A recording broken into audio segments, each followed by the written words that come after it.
Marketing Your Private Practice is a podcast where you'll learn easy to implement tips and strategies to grow your business without spending all day online.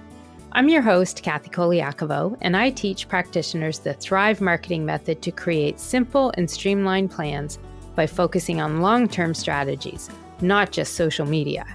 Discover ways to spend less time on your marketing, attract more clients, and build the financial freedom that comes with a thriving practice.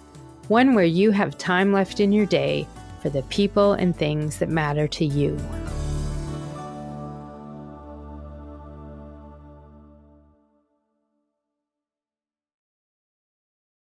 Hey, private practice heroes. Thanks for tuning into the podcast today, where you'll learn easy to implement tips and strategies to build and grow a thriving practice with simple and streamlined marketing ideas that don't mean you're going to be spending all day on social media.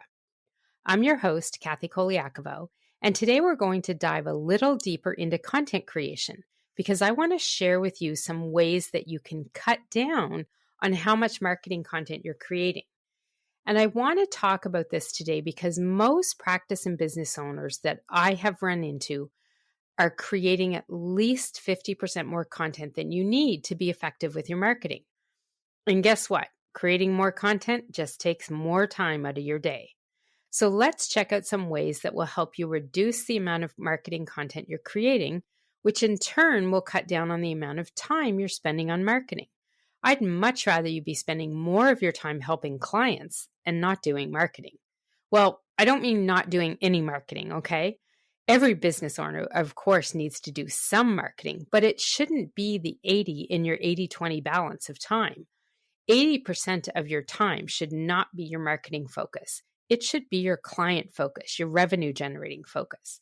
And I want to make sure this imbalance is not happening with you. As a private practice owner, you're already juggling a lot of responsibilities with your business. Between managing your clients, staying up to date on industry trends, doing professional development, running your day-to-day operations of the practice, it can be really challenging to find the time to market your services and programs effectively. Now, marketing is a crucial part of growing your private practice and reaching more potential clients. But the process of content creation, I find, is often very time-consuming and overwhelming for people. But with a few simple strategies, we can get you in a more simplified way with a marketing process that helps you cut down on how much content you're creating. Now, I don't want you to panic either about the word less or less content or cut down on content. Less content doesn't mean less in the way of results, at least not the way I teach folks how to do it. What happens is that you start seeing more results from your marketing by creating less content because you're a lot more strategic about what you're doing and the content you're creating. So if you're ready for some insight on ways you can simplify your own marketing and cut down on content creation, we're going to get right into it now. This is one of the top things I work with clients on, how to reduce their time on marketing, and in particular, how they can stop being a content creating machine, because that's what a lot of them find themselves doing, just creating marketing and doing marketing all day long. The reason that this is such a focus for me on teaching people how to reduce their time is because I've found that most people are actually creating way more content than they need to be effective with their marketing. I've kept track of over 105 marketing assessments and audits I've done with clients or students. And of those 105 people, 72 of them were creating what I would call an excessive amount of content, creating more than they needed to be effective. That's actually 70% of those people. So almost 70% of the clients that I've done these assessments and audits with were creating too much content. Of the 72 people, 58 of them were creating what I would probably say was about 50% more than they needed. And 14 of them actually were in a category where I would put them at a range of 60 or 70% more content than they needed.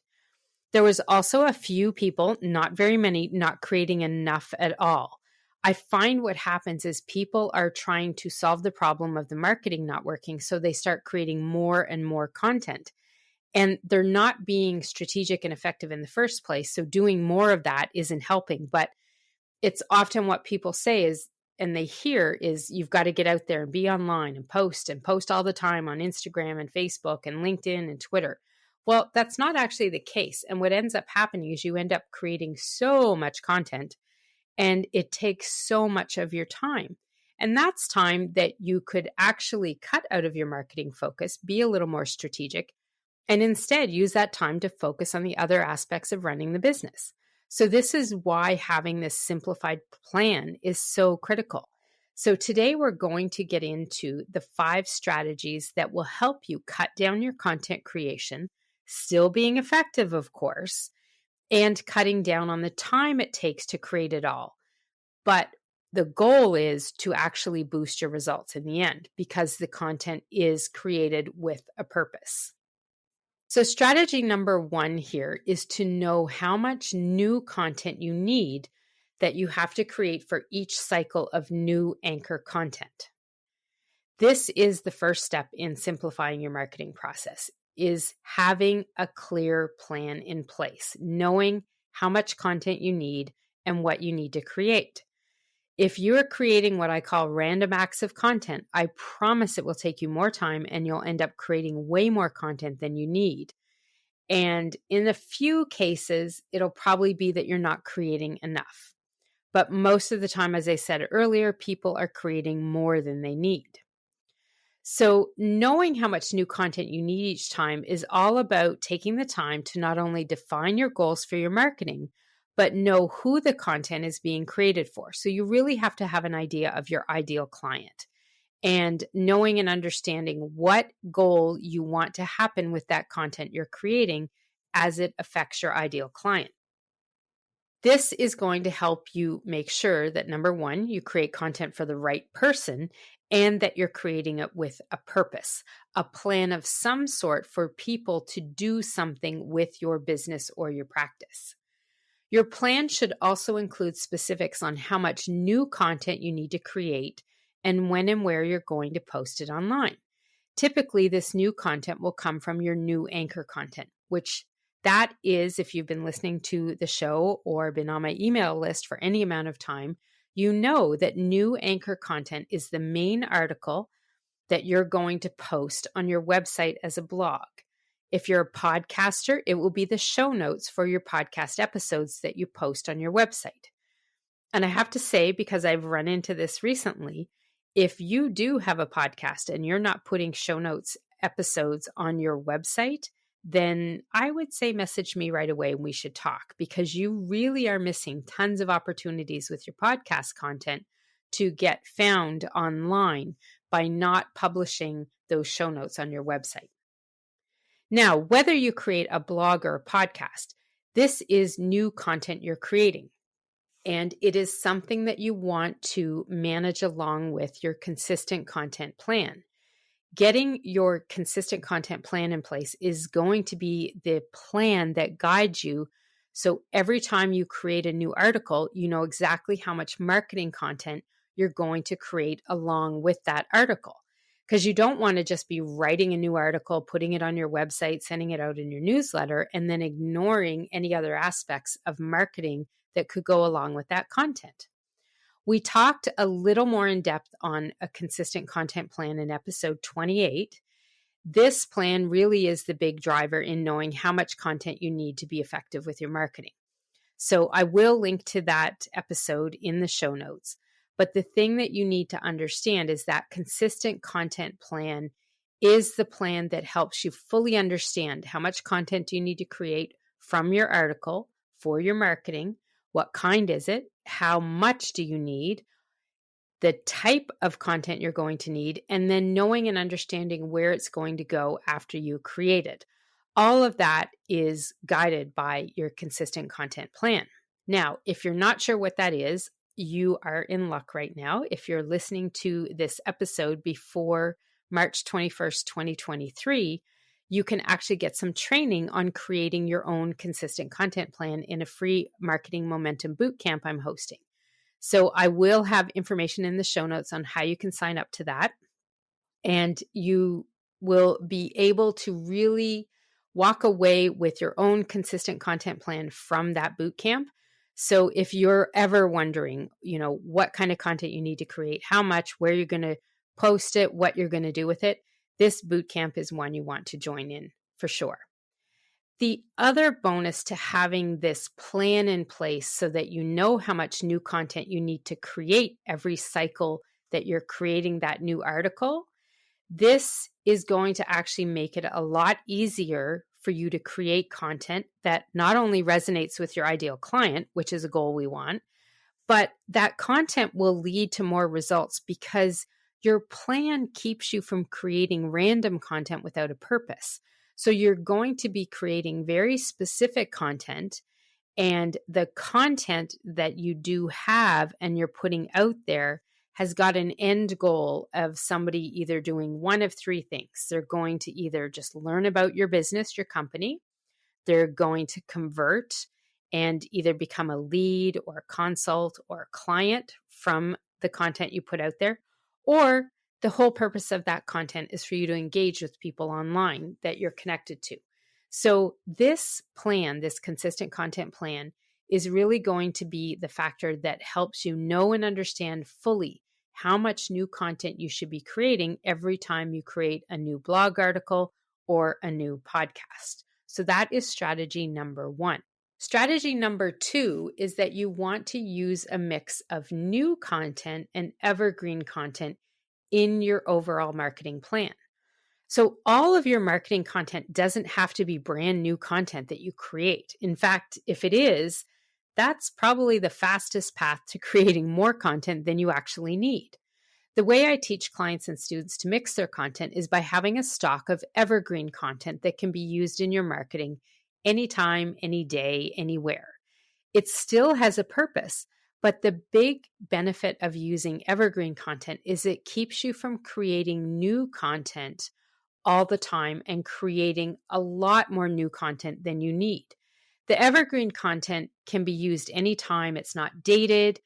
It still has a purpose. It cannot be random, but evergreen content will be one of those types that you can have on hand, you can use and mix in with your new content, and it just helps give you a well-rounded look to the content you're putting out online and the activity you're doing online with the people you're connected to. Even the evergreen content you create still needs to be created with one of those three main purposes of marketing content: amplify, convert, or engage, or ACE if you want to remember it easily that way. Your evergreen content has that goal of either amplifying your brand and letting people know that your brand is out there, or converting people to leads or clients, or engaging with people so that you're connecting and building those relationships with folks and developing that know, like, and trust factor that is so important in the decision-making process. So a portion of the types of content that we have in my Ultimate Marketing Content Planner and the training program that I offer includes several evergreen options of content, because this content is a big part of the strategy to help you cut back on the new content you need to create. Some examples of evergreen content would be the type that would be lead magnet posts, or posts for holidays or special days of the year, or brilliance tips, which are good, helpful tips that you can create. There's also engaging questions in the evergreen content that we have in the planner.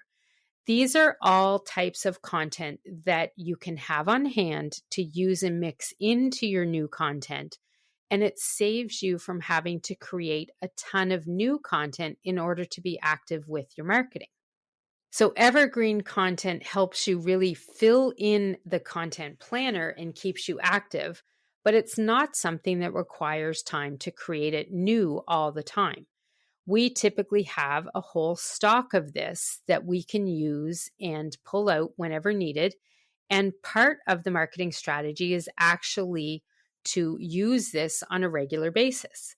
Now, sometimes some of this content will actually start out as new content and becomes evergreen content later on, especially your brilliance tips. So these are 1 and 2 line tips that I highly recommend you pull out of your main article, so that new content. So you create these new brilliance tips as you're creating your new article. You pull it out of there. It's valuable information, informative tips. It will help your ideal clients. So you may originally be creating these as part of the new content, but then it lives on and gets repurposed as evergreen content later on. The entire point of having that evergreen stock of content is to help you create less content to use in your marketing. Now, the third strategy that we want to talk about when it comes to how you can cut down on creating content is all about having a plan to repurpose existing content. Now, I talked a little about this already in how we create some new content. It becomes evergreen content and you get to use it again over and over. Repurposing is one of the best ways that you can be cutting back on how much content you need in the first place. It's a great way to save time, but it still makes sure that you can be producing high quality, valuable marketing content.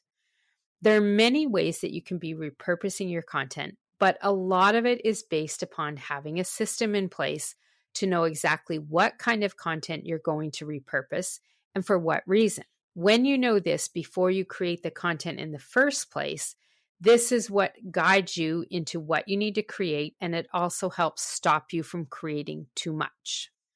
So an example of this is that you might take your main article and create several pieces of social media content from it. Your consistent content plan will guide you on how much content you want to create, the marketing images you're going to create, and even videos if you're going to use those in your marketing. So you can use some of your articles, and later on, you could actually repurpose the entire article into a lead magnet or even material for your programs, paid programs, or digital products. When you're looking at repurposing content, that's one way of doing it.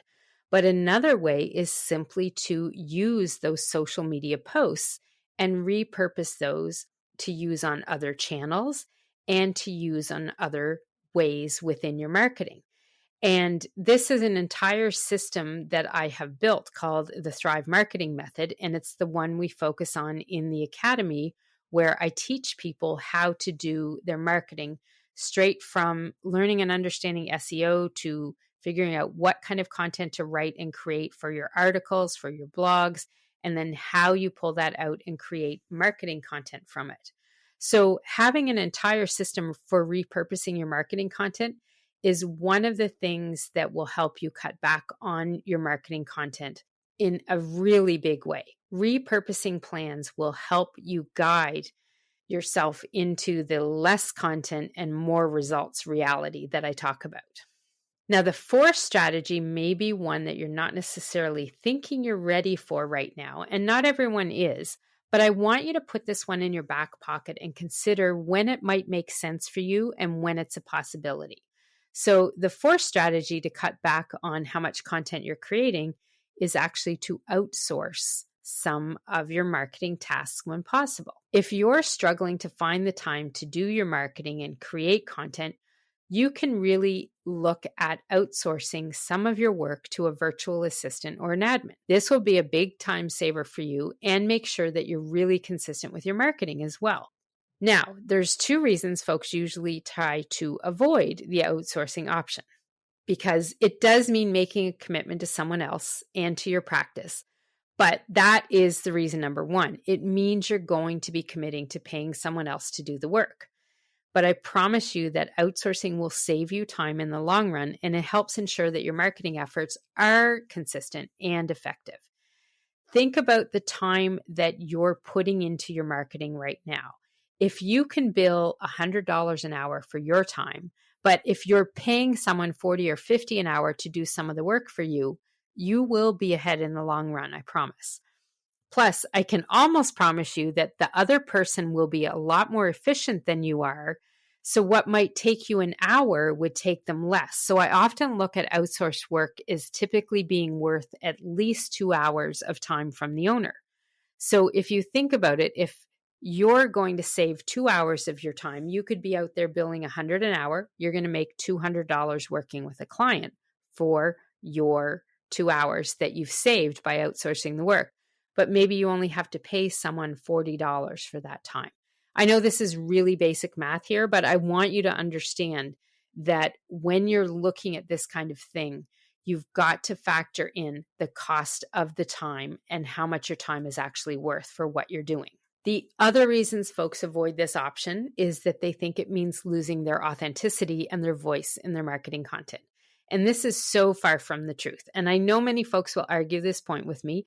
I actually have one of my business coaches who will argue this one with me for sure. They feel the point of view that they have is that it can only sound like you if it's you writing the content or you posting the content. But it is you when you think about it. A good portion of your marketing content was written by you. So if you look at it this way, and this is how I did all the work that I've ever done over 15 years with my clients. The clients wrote the article, but we helped them create the marketing content, okay? So a good portion of all of that marketing content, that catalyst content that we talk about that's intended to get people to go out there and click your links or engage with you, whatever it is, the purpose of the content, we pull it from the article the clients wrote. So when you're pulling it from there, your words, your content, your voice are still there because you wrote the article in the first place. And I really do say this from experience. I built my first company entirely by doing this very type of work for clients all over the world, online marketing support. And what we did was we created their social media content from their newsletters and blog articles. We took their words and created marketing content from it. Same words, same content, and in their voice.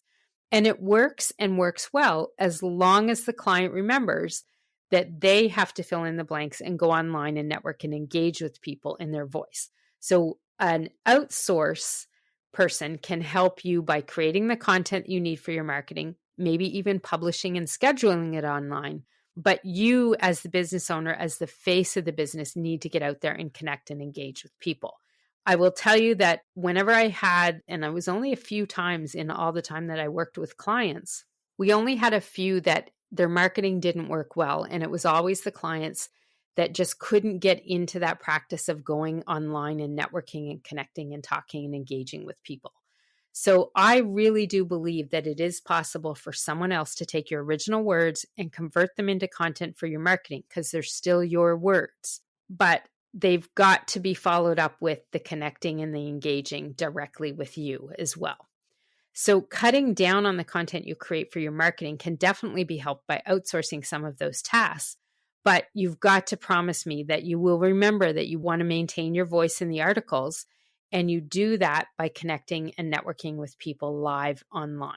The beauty of this decision to hire someone definitely will help you reduce your content time because someone else is going to be doing it. There will be a fee that you pay for it, but again, you've got to look at the opportunity cost of what was that time worth for you to outsource. I've had a few people over time that took an excessive amount of time trying to figure out what they needed to do. In particular, I think about things like one woman that came to me who was spending a week, one entire week every month, just getting her newsletter out online. Once she got help from us, she saw the real change there. And that's how you have to look at outsourcing. You have to look at it as what time do you get back by paying someone else to help you with some of these marketing tasks, okay? So in her case, she ended up paying us, it was probably about 5 hours a month of time to do what was taking her 5 days a month. So the opportunity cost there in hiring and outsourcing to us at the time was well worth it for her.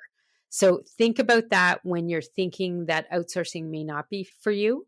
And there are lots of VAs and admins out there that do hire on hourly or small contracts and retainers where they might work for you for 10 hours a month.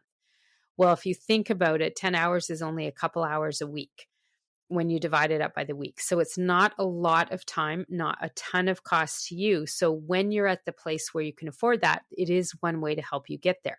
But it's also extremely helpful for you to know and understand what you need in the first place before you start outsourcing it. So that way you make sure that you keep control and understand what the other person is doing and can guide them along the way as well. They should definitely be expert enough to guide you and help you. But I think it's also a very good practice for the business owner to have that understanding of the top level strategy of what needs to be done to be able to inspect what you expect, as they say. Now, the fifth strategy is all about keeping it simple. The KISS system works for so many things, and content creation is definitely one of these things. You've got to remember that your marketing content doesn't have to be overly complicated or time-consuming to be effective. Simple, straightforward messaging can be just as impactful as more elaborate marketing campaigns and content, and they can often be created more quickly as well. You don't need long pieces of content for every social media marketing post you create and every channel you use. In fact, I recommend you have a mix of content that is longer and shorter. That way, you can attract the attention of folks who need a quick read and ones who want to go more in depth on a topic. There have been lots of studies on the optimal length of social media posts out there over the years, but none that I found when I was doing some research for this episode have really been updated much more in the past few years. Most are still referring to some studies that were done around 2016 that suggest some of the best results from Facebook posts were under 80 characters and even some of them under 50. I'm talking characters, not words here. In Twitter, they were typically looking from 71 to 100 characters, and on Instagram, 125 characters. Now, Instagram will let you put almost 2,200 characters out there, but think about it. Some of the most effective posts on Instagram have 125 characters or less. So don't think that every piece of marketing content has to be a long piece of content. Short also works just as well and is a lot more simple to create. I believe these studies are still relevant today, just checking from my clients' stats and reports. And looking at those, a lot of times you can see that less is typically more in the results that we're getting from the posts that we see and the stats that we can track on them. But this is also where taking the time to think about how people's behaviors and actions guide them and getting into their shoes can help you with your marketing strategy. You want to think about how your typical client acts online and how you do as well. What do you like to see or what do you like to read? The best advice here that I can give you is to try and mix up the content so that you can reach people who like all the details and you can reach the skim readers online as well. And let's just talk a little about images and Canva and marketing here as well. Canva can be its own rabbit hole that people get sucked into when it comes to creating content too, because marketing images are part of your marketing content. But you do not need to spend hours and hours creating your marketing images. I'm going to give you a time limit here that I tell people in the Thrive Marketing Academy in my inner circle. 5 minutes max per image. And I really mean that. Your marketing images should not be taking you more than 5 minutes to create each one. And I mean FIVE, 5. This is possible by investing a little time up front and getting some templates to use in place. Templates that offer you a variety of images, style, design, and that fit your brand as well. Then what you do is simply change up the words you might put on the image or mix the colors around a little, and bam, all of a sudden you've got a bunch of different eye-catching images that you can use in your marketing that support your content, but took you less than 5 minutes to make. So that really is my Canva rule, 5 minutes max to make your marketing images. If your images are taking you more time than that, you are not following that KISS method, and you really need to get to a place where you cut down on that. This is something that happens when I hire team members as well, and new subcontractors come on and work with me. I have to train them to get them to this place. And on my team, I'm looking at 3 minutes, okay? But for clients, I typically give you 5. And the reason that I say that is because marketing images don't have to be masterpieces. They just need to be simple, eye-catching, branded images that help people consume your marketing content, and they support the words that are in the posts that go along with them. So having templates in place helps you make this time limit of 5 minutes max a possibility. You can keep your content effective by keeping it simple. This simplicity also means making less content because it will do more for you. So those are the 5 strategies that are going to help you simplify your private practice marketing and cut down on your content creation. By implementing these 5 strategies, you can simplify your marketing process, cut down on content creation time, and still produce high-quality materials that effectively promote and market your private practice. Now, to give you a quick recap, the 5 strategies to simplify your private practice marketing are: number 1, know how much new content you need to create for each cycle of new anchor content. And that's your blog article or news article that you publish on your website, or for you podcasters at your podcast show notes page. Number 2 is to use a mix of new content and evergreen content. Number 3 is to have a plan to repurpose your existing content.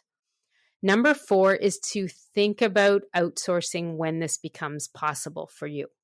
And sometimes it may be a possibility you want to avoid, but you might want it sooner than later. Number 5 on this list is to keep it simple. Don't make everything really long, complicated, and convoluted. And follow that Canva rule of 5 minutes max for images too. Remember, marketing is an important part of growing your practice or your business, but it doesn't have to be a source of stress or overwhelm.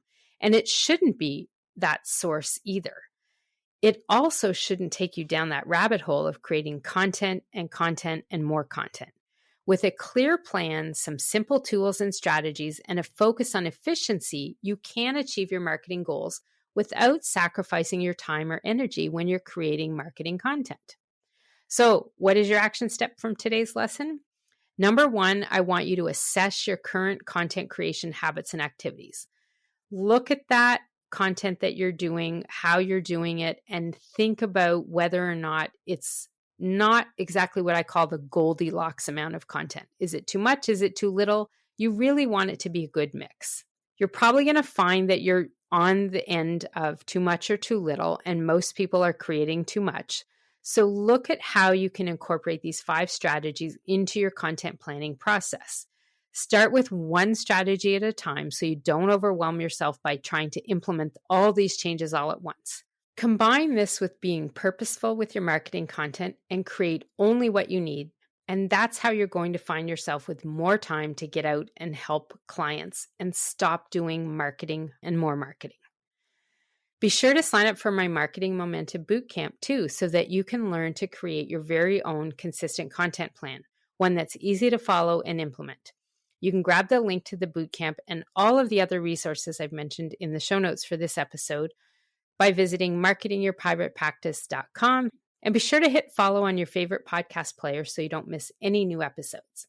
This is Kathy Colaiacovo, and thanks for listening in. Have a fabulous day, and remember, to thrive in practice means being strategic about your marketing and especially how you create your marketing content. Simplify this process, and not only will you save time, but your content will have a purpose and help you achieve your goals. I'll see you next time. You can find all of our show notes and resources mentioned at marketingyourprivatepractice.com. Be sure to connect with me on Instagram at pepperitmarketing and say hi. I'd love to hear any feedback you have, and make sure to rate and review the podcast and hit subscribe on your favorite player so you don't miss any future episodes.